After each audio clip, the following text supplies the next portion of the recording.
What's up everybody on YouTube? AJ was about to discuss another video, and today we're going to be talking about why the NBA MVP race is over. It's cooked. Y'all obviously see who's on the thumbnail as well. Joel Embiid, not Nikola Jokic. I made a Jokic video a few weeks ago talking about why if he won the third MVP it would be interesting and controversial to an extent, but he would be deserving.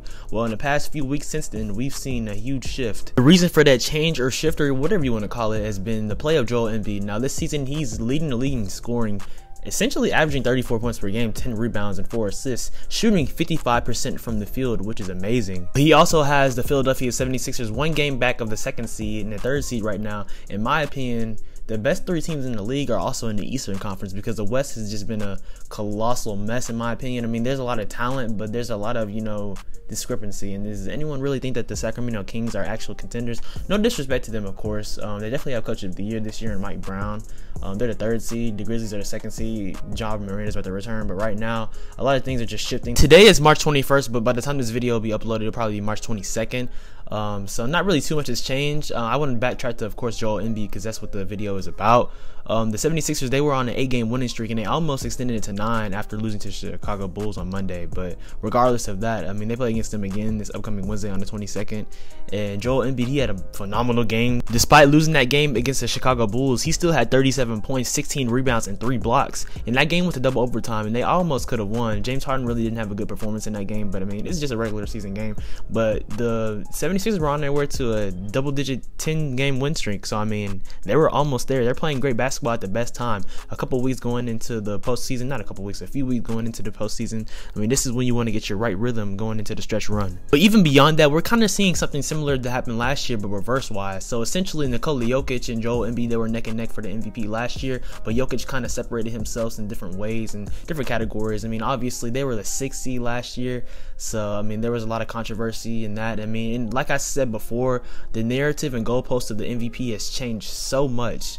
And I mean, it's just been a lot towards that. And the fact that Nikola Jokic has averaged a triple-double for the season really put a lot of minds and people around the NBA and fans in general, really gave Nikola Jokic the MVP award early. And I think that's changed in the past 3 to 4 weeks. I mean, Joel Embiid is showing why arguably he's the best player in the NBA right now, over Jokic, even over Giannis to an extent, even though a lot of people will say that Giannis is the best player. But I mean, Joel Embiid, he's having his best offensive year so far in his career, in my opinion, and really that's a fact. In this little winning streak and this stretch run of this winning streak, Joel Embiid has had 10 straight 30-point games. I mean, showing his dominance. And like I said earlier, he's shooting 55% from the field and 58% on 2-point field goals. So that's insane. I mean, he's had 37 points against the Bulls, 31, 38, 36, 34, 39, 39, 42. Like, come on. Like, that's insane. He has been balling. And like I said, the 76ers, you could really make the argument that they're the best, they're the third best team in the NBA, even over the Nuggets, because they've been slipping a little bit.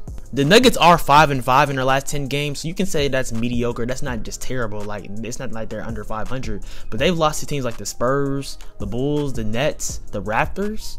And they lost to the Knicks, which is actually respectable because they aren't that bad. And they aren't bad, actually. I mean, the Knicks are going to make the playoffs. They could make the second round, but I don't think so. But I mean, we've seen crazier things. But I mean, you can't be losing against teams like the Spurs in Chicago. I mean, the Spurs, they're trying to get freaking Victor Wembanyama. So, but regardless of that, I mean, I just think that the Denver Nuggets, I don't know how to feel about them. Of course, we know a couple of years ago, and really almost 3 years ago at this point, we saw them go crazy in the bubble, make the Western Conference Finals, losing to the eventual champions of the bubble, the Los Angeles Lakers. And I don't know. I mean, Jamal Murray, he played crazy in those playoffs. It's going to be interesting to see if he can spark any of that magic that he had in the 2020 playoffs. But I don't know. About the Nuggets, I mean, they're really a wild card. They can make the finals, but they can also lose early, like I said in that Jokic video, because it's a lot there. But Joel Embiid, I feel like it's their time, and he hasn't made the Eastern Conference Finals yet in his career, which is really crazy to say. But I mean, a potential matchup between them and the Celtics or the Bucks in the Eastern Conference Finals, that would be well warranted. I think that would come down to the play of James Harden, because I feel like Giannis versus Embiid, they will be trading buckets to an extent, but they also play great defense, so that'll be a great big man matchup right there. We obviously know that. But I mean, in terms of regular season MVP, I think it's Joel Embiid's time, and he's talked about in the past why he's felt like he's deserved it. Yeah, to me, it's just, I don't know. Like I said, I don't know what else I have to do to win it, and to me, it's like at this point, it's like he's whatever.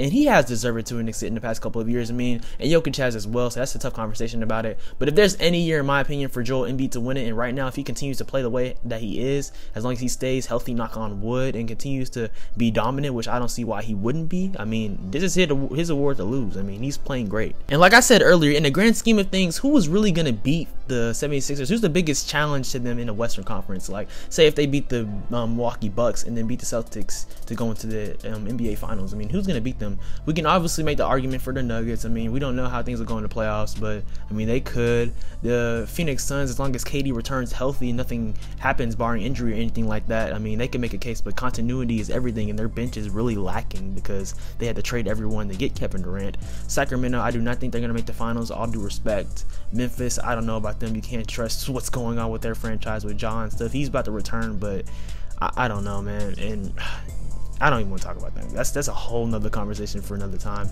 But I feel like if the 76ers make the finals, I mean, you can make the argument that they would be the favorites in that potential matchup, whether they go against the Nuggets, the Grizzlies, the Suns, even the Clippers to an extent, but I don't think they'll make it. I mean, the Clippers, they're so inconsistent, and I don't know.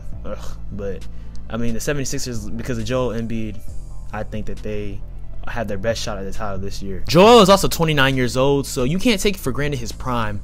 We expect him to be dominant for the next couple of years, but you never know what happens. I mean, he has been injured in his career, and that's also cost him an MVP in 2021, in my opinion. But you can't take that for granted. I mean, this is his best season so far. I mean, you gotta strike while the iron is hot, because you don't know. You can't take things for granted. And James Harden, I mean, he did take a team-friendly deal, which was really good to help add assets for them to win the championship. But you can't take this thing for granted. And also Tyrese Maxey, he's going to play a huge role. He is also young in his third season, but he gets buckets, man. He is really essential for them. PJ Tucker, a lot of good pieces. The Philadelphia 76ers and Joel Embiid, so they're in prime position to win, in my estimation.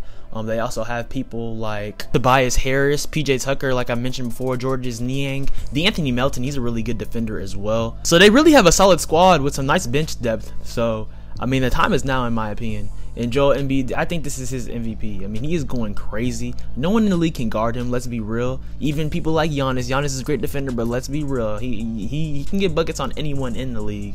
And I think this is Joel Embiid's time. We do have like 3 weeks until the NBA playoff starts, and like 2.5 weeks until the play-in starts. So really, that's the window that Joel Embiid basically has time to cement his stamp on winning the MVP award for the 2023 season. And I think he will. And I think this is his award, like I said, to lose. So like I've said, man, y'all let me know in the comments down below if y'all think that Joel Embiid is this year's MVP. If you're still giving it to Jokic because he's averaging a triple-double and being the first seed in the Western Conference. But I think it's Joel Embiid's. But y'all let me know what y'all think and talk to me in the comments down below. Also, before closing out this video, I wanted to share with y'all an article that I wrote. Of course, my major is sports journalism, broadcast journalism. I want to be a sports analyst on ESPN one day, Lord willing. So I want to know y'all feedback on this. In the description below, I'll have the link to the article. I also made a community post about it. So y'all let me know what y'all think. It's basically about the NBA narrative of the MVP. Like I said, how the goalpost has changed so much forward. The criteria for the MVP has changed. So y'all let me know what y'all think about the article, how I can improve from it. And there will be more articles in the future, of course, about sports,